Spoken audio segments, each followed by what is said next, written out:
Hatimaye mlinzi mahiri wa klabu ya Yanga Ibrahim Hamadi Baka tayari bwana amerejea na ameshaanza mazoezi ndani ya klabu ya Yanga, lakini kurejea kwake amekuja na mambo mawili makubwa ambayo ni mazuri zaidi, na ndio ametufanya mimi na Mr. Hassan Saddam kuweza kuketi hapa kuja kuyawasilisha mbele yako mtazamaji wa Data Sports. Tutakwenda kumsikiliza hapa kwa uzuri zaidi mambo hayo ambayo ameweza kuyazungumza Ibrahim Baka baada ya kurejea ndani ya klabu ya Yanga. Lakini nina taarifa njema ambayo natamani ni kujuze, inatoka Yas kwa kushirikiana kwa uzuri zaidi na Data Sports bwana, wanakuletea router zenye kasi ya 5G ambazo zina uwezo wa kuunganisha watu zaidi ya 30 kwa wakati mmoja, wote wakawa na stream pasipo kuwa na shida yoyote ile, na kasi kasalia kuwa ya 5G. Kwa kupitia Data Sports unaweza kujipatia router yako kwa shilingi 2.5, na ukishainunua bwana unalipia kifurushi cha mwezi mmoja. Kifurushi cha chini zaidi kinaanzia shilingi 70,000, japo vinazidiana kulingana na matumizi yako wewe mteja, ambaye utaweza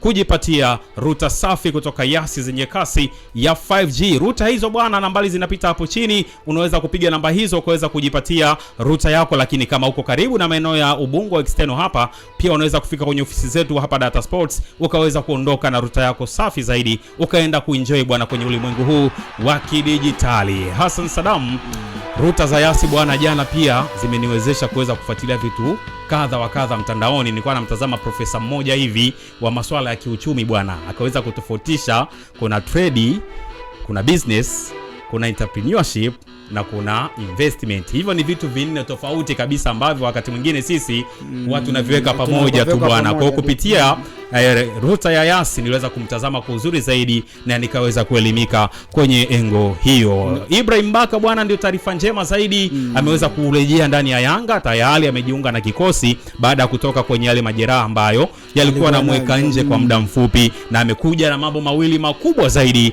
Mtazamaji wa Data Sports hapa atakwenda kuzungumza na itakuwa vyema zaidi kama tukianza kwanza na Ibrahim Baka mwenyewe kumsikiliza ni mambo gani hayo ambayo ameweza kuyazungumza na anatuma ujumbe kwenda wapi.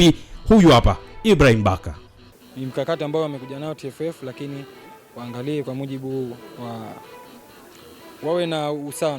Nadhani kitu kikubwa kwa na usawa kwa yale ambao wanatoa. Nadhani sio kitu cha ajabu katika mpira. Hakuna usawa. Sijasema hakuna usawa.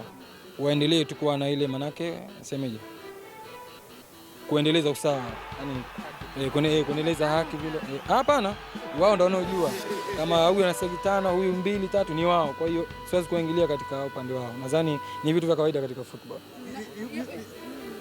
Yako maneno ambayo yanaendelea kuzungumzwa na watu kulingana na adhabu ambayo alipata, kwamba Ibrahim Baka ni beki sawa, lakini kuna aina ya faulu ambazo wanazicheza watu wakizitafsiri ni kama unafanya makusudi. Ni kweli huo unafanya makusudi ili kuumiza wachezaji wenzako? Hapana, mimi naamini mambo tu ya kimpira yanatokezea. Nadhani sometimes unakuja tu tempo ya mpira na mambo ya kimpira, tunadhani sio mambo ya kusema ni nje ya mpira. Hapana, mambo ya kimpira tu. Tunaona hata huko kwa wenzetu ni vitu vinatokea. Ni vitu vya kawaida katika football, japokuwa kila mmoja ana tafsiri. Kwa hiyo mimi naamini ni vitu vya kimpira tu, vyote inaweza kutokea.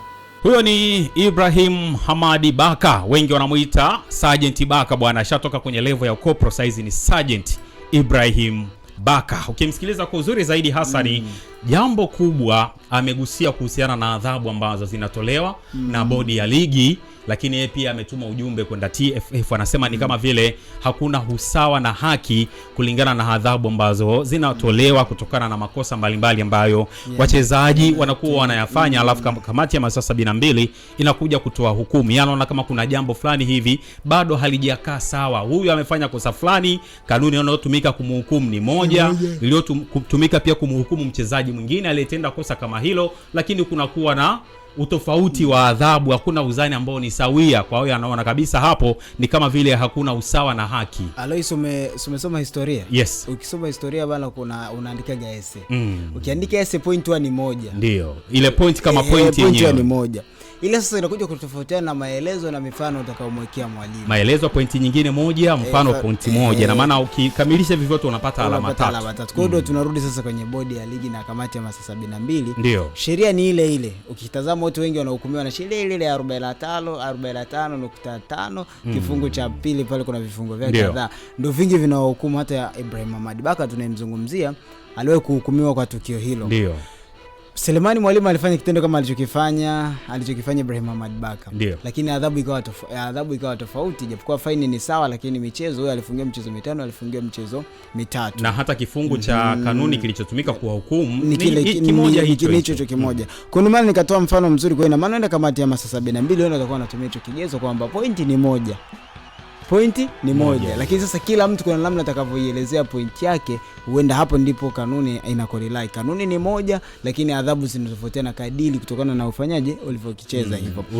Uzito wa tukio ulivyokuwa ndio the same. Kwa hiyo huenda Ibrahim Hamad Baka anachokizungumza yupo sahihi kutuma ujumbe kwamba bana, kuna wakati mnapokuwa mnatoa adhabu zenu zingatieni haki. Kweli kuna mahali ambako naona ndio kuuliza mwamuzi alishindwa kutafsiri offside ya dabi ya Kariakoo akafungiwa miezi 3 kutochezesha, lakini kuna mwingine ameshindwa kutafsiri goli, ameshindwa kutafsiri penalti, akaondolewa kwenye mizunguko. Kuna mwingine ameshushwa daraja. Kwa hiyo ina maana kumekuwa kuna vitu ambavyo unaona kabisa kamati ya masaa 72 hizi sheria wanazozitoa muda mwingine hazipo sawa, lakini unashangaa kifungu kilichotumika ni kile cha udhibiti wa waamuzi, labda udhibiti wa wachezaji. Kwa hiyo ina maana alichokizungumza Ibrahim Hamad Baka kuna ukweli ndani yake, kwa sababu kuna wakati Yanga wale kuhoji hili linaendaje, majibu hayakuwahi kutoka hadharani. Kuna swala la muda, watu wanalalamikia mbona adhabu zinachelewa kutoka. Kwa kuna kitu Ibrahim Hamad Baka anakizungumza ni sawa, kwa sababu naye tayari ni mwathirika. Angekuwa hajawahi kukutana nalo angesema sawa, lakini tayari alishakutana na rungu la bodi. Lakini hasa ukitazama zile kanuni za TPLB ambazo zinasimamia ligi yetu, nyingi hazijajifunga, yani hazijaenda exactly. Kuna kiwango ambacho wamekiweka. Ukija kwenye fine, kwa maana ya pesa ambazo wanatozwa au wanaokutwa na hatia au makosa mbalimbali ya kinidhamu, wanaweka viwango kwamba isipungue milioni 1 au 500 na isizidi milioni 10. Kwa hiyo kunakuwa kuna interval. Sasa huku hatuwezi kuwa na usawa kwa sababu kuna intervals, na wanasema kabisa kulingana na utashi. Sasa utashi ndo nakuja kutengeneza unbalanced structure, kwamba as long as tumekuwa guided, tumeongozwa kwamba tumepewa mwongozo wa hii kanuni kwamba isipungue 500 na isizidi milioni 10. Kwa sisi ndani tutaangalia kulingana na uzito wa tukio lenyewe ukoje. Tutaangalia huyu bwana tumpe milioni 2, huyu tumpe milioni 3, huyu tumpe milioni 10, huyu tumpe milioni 8. Ukija kwenye idadi ya michezo pia ni hivyo. Wanasema isipungue michezo 3 na isizidi michezo fulani. Kwa hiyo room ambayo ni upenyo upo, ndio unawapatia room bodi ya ligi kupitia kamati yao ya masaa 72 kutoa adhabu ambazo haziwezi kuwa na ufanano, licha ya kwamba tukio ni moja. Lakini je, kwenye uzito wa tukio ukoje, scenario yenyewe ilikuwa vipi? Ndio maana tunapata hizi adhabu ambazo zinapishana as long as wanaishi kwenye misingi ya kanuni. Hapo ndipo kuna madhaifu ya sheria.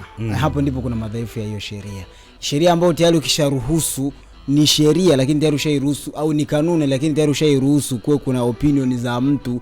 Yani wewe tayari utengeneze yani 1 mpaka 10. Sasa mimi nichague kuanzia 1 mpaka 10. Hapo sasa ndipo balance inakuja. Hapo ndio huyo unfair anaizungumza Ibrahim. Hata itakuja unaweza kukuta mimi simpendi Alois.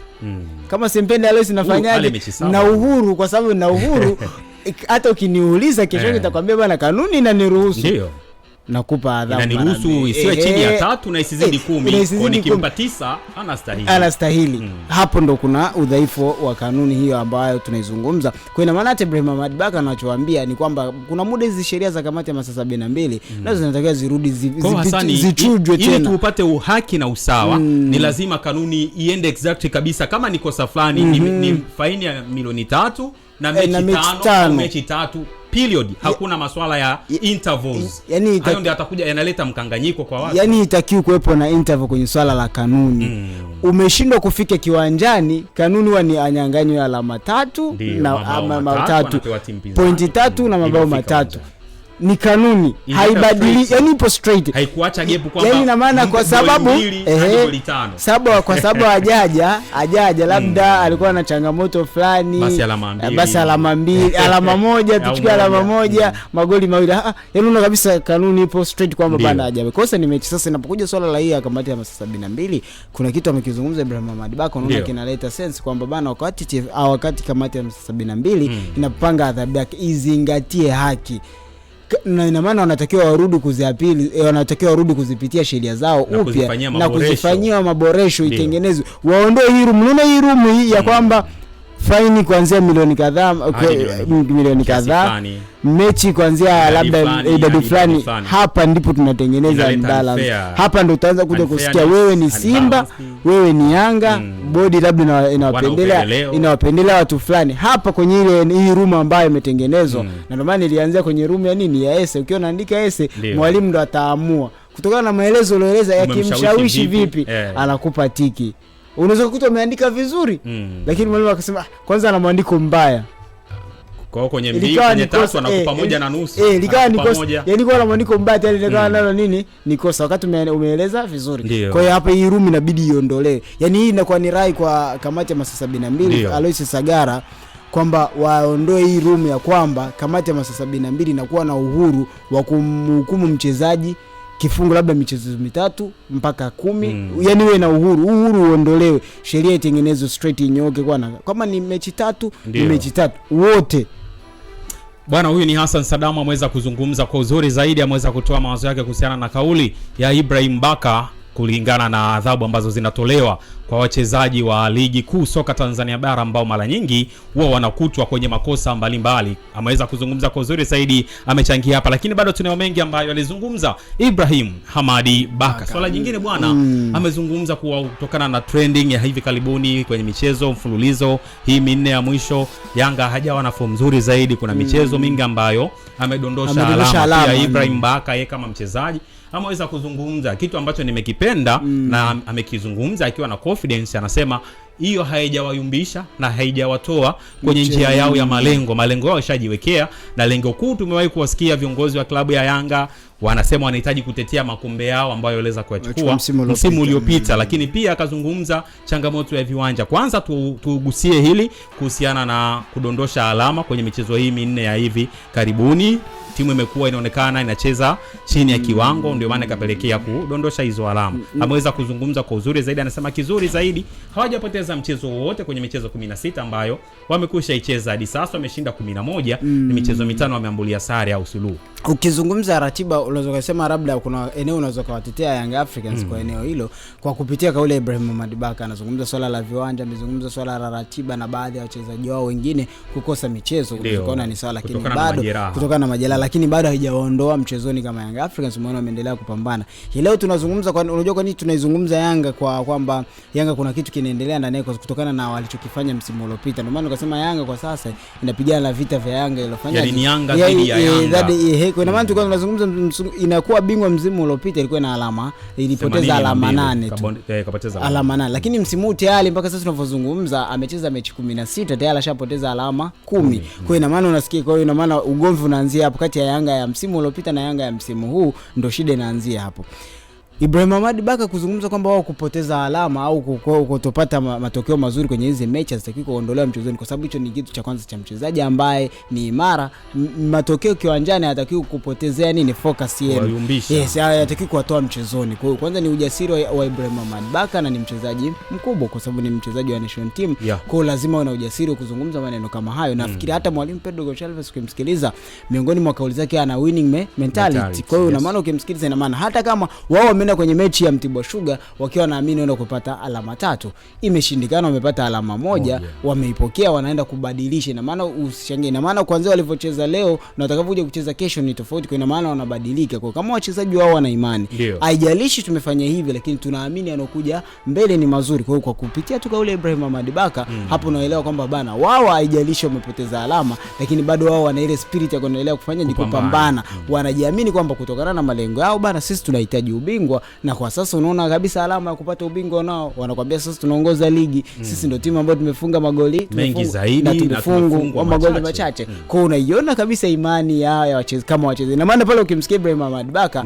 anazungumza kwa niaba ya wachezaji wenzake wote huku nyuma, kwa maana sisi hatujabatika, tumemwona Ibrahim Hamadi Baka alisimama pale kwenye kamera kawakilisha wachezaji wote kwamba haijalishi matokeo tumeyapata huku nyuma, sisi bado hajatoka mchezoni, bado tuna spirit ya kuendelea kupambana na tunaamini tunaenda kuleta ushindani na kulitetea taji letu ambalo tulilichukua msimu uliopita. Sasa kwa kumalizia hapo tena kwa Ibrahim Baka, maana wakati anazungumzia kuhusiana na changamoto ya Yanga kupoteza michezo, akagusia pia changamoto ya viwanja hasa vya ugenini na hali ya hewa iliyokuwa inaendelea kwa maana ya mvua iliwakosesha au kuweza pengine kucheza mchezo yani system ambao anatumia kucheza Yanga, kwamba mpira unatembea chini, sio mipira mirefu na kutazama hivyo. Kwa hiyo pengine pia iliweza kuchangia, naona sababu pia ya viwanja inaweza kuwa pia ni kitu ambacho kilisababisha wao kuweza kudondosha hizo alama. Hasani viwanja vya mikoani bado vina changamoto kubwa, na tushawahi kuketi hapa mara kadha wa kadha tunazungumza kuhusiana na challenge iliyopo kuhusiana na wamiliki wa viwanja hivyo, nini kifanyike,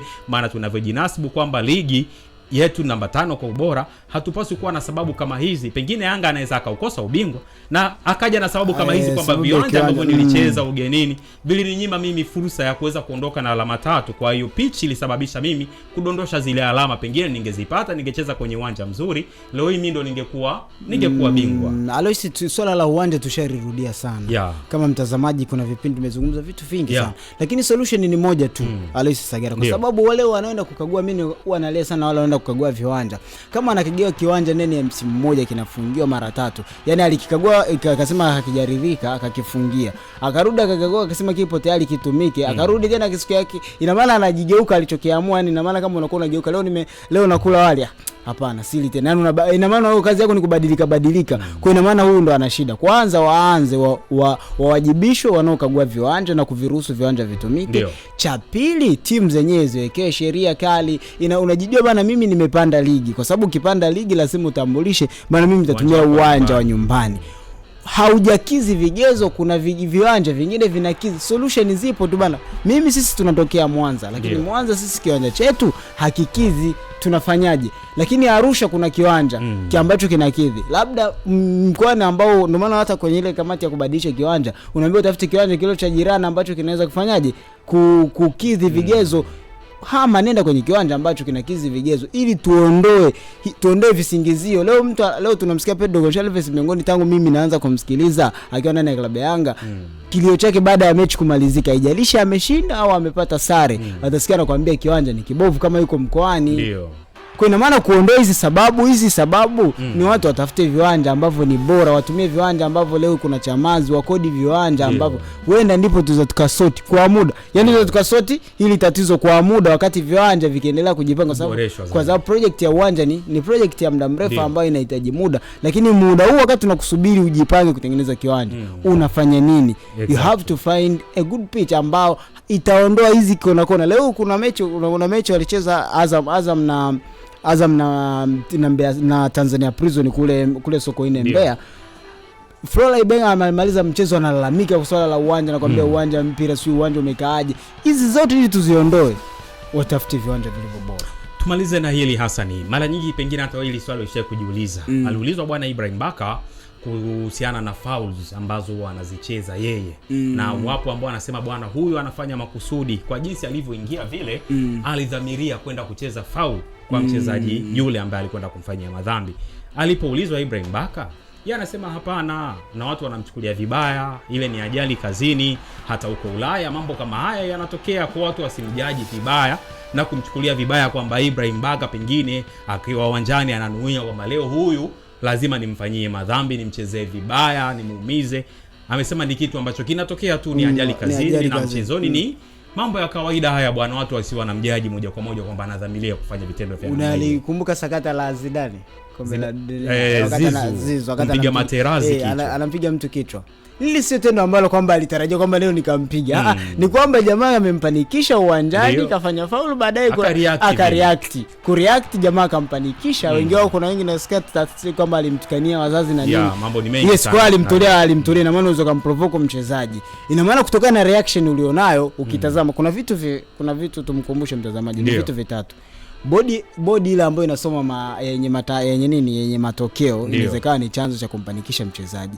Kama haiko upande wenu, akitazama dakika pale dakika 79 tushafungwa moja.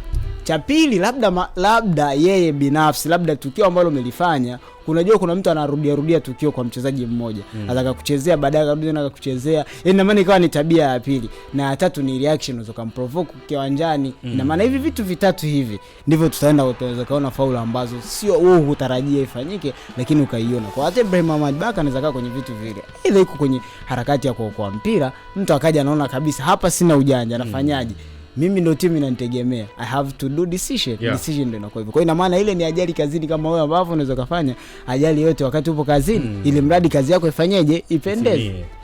Bwana huyo ni Hassan Saddam, ameweza kupitisha kwa uzuri zaidi kutokana na Ibrahim Hamadi Baka kurejea kwake, na akawa amekuja na mambo mawili ambayo ni makubwa na mazuri zaidi. Kwa ni vyema kuketi hapa kuweza kuyaangazia kwa kina zaidi. Langu jina ni Alois Sagara, nyuma kamera ni Mr. Pako. Tukutane tena wakati mwingine. Bye bye.